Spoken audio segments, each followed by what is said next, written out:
Editor's note: Senators Lindsey Graham and Bill Cassidy will be debating health care with Senators Bernie Sanders and Amy Klobuchar at 9 p.m. ET Monday on CNN. Jonathan Tasini, at Jonathan Tasini, is the author of The Essential Bernie Sanders and His Vision for America, president of the Economic Future Group and the host of the Working Life podcast. His book Resist and Rebel: The People's Uprising in America will be published in the fall. The opinions expressed in this commentary are solely those of the author. CNN, pleading for passage of his version of the repeal of the Affordable Care Act, Senator Lindsey Graham is the one who, unintentionally, has telegraphed the lasting impact of the 2016 Democratic presidential contest. "It's either this," he said of the Graham-Cassidy bill in a radio interview with Breitbart News, "or we're going to Obamacare and Bernie Care." The significance of Bernie Sanders' Medicare for All Act of 2017, and his role in CNN's national health care debate Monday, signals the embrace of transformational policies by millions of people. Transformational politics is not simply a set of rhetorical flourishes that promise a pony, as some Democratic Party insiders have sniffed derisively. Transformational politics resets our social and political priorities by marrying economics and public policy with a willingness to challenge the conventional ways that society and government exercise power.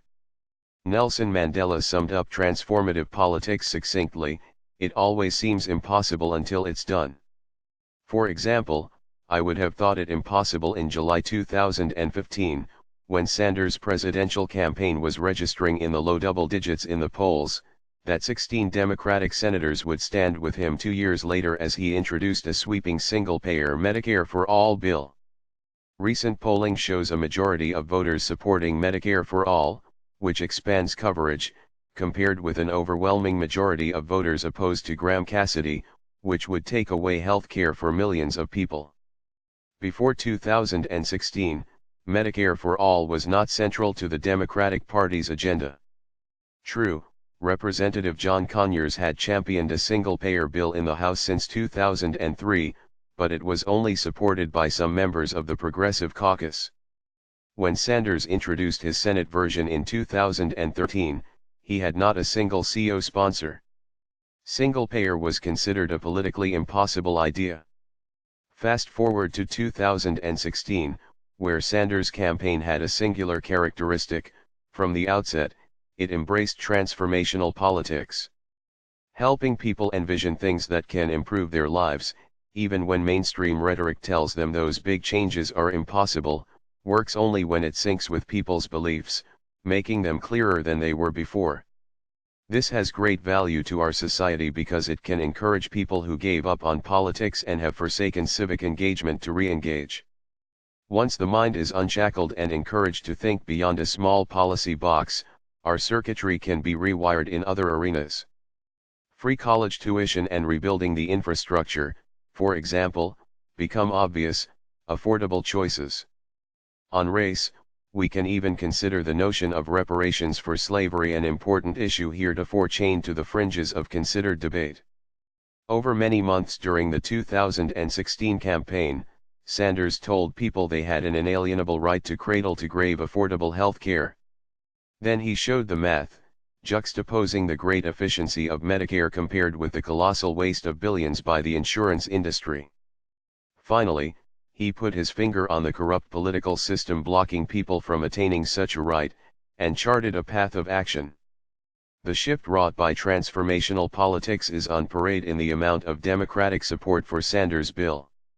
A number of the CO sponsors, Senators Kirsten Gillibrand, Jeff Merkley, Kamala Harris, and Cory Booker, are generating buzz as potential 2020 presidential aspirants. They likely see support for Medicare for All as necessary to connect with the grassroots activists who are so crucial in primaries.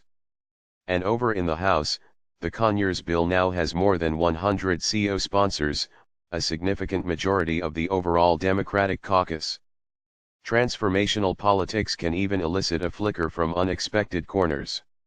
Two billionaires, Warren Buffett and Mark Cuban, have in recent months opined that, as I argued back in January, single-payer is the most rational solution for business. While they and other business leaders may have held such beliefs in the past, The emerging transformational shift clearly helped to encourage them to speak up. As I have written before, single payer is a no-brainer for CEOs in particular. It would allow them to save money, give workers a raise, have more money to put into research and development, and boost international competitiveness. To be sure, Medicare for all is not likely to happen overnight. Republicans currently control the levers of government, and could potentially expand their majority in the Senate in 2018 and, then, try yet again to repeal the Affordable Care Act when the Democratic Party is even weaker. That is precisely the point the Sanders movement has been trying to make. Establishment economics and policies that benefit elites are bad politics, not to mention damaging to the lives of millions of people. The Democratic Party will be stronger if it embraces a transformational vision. View on CNN.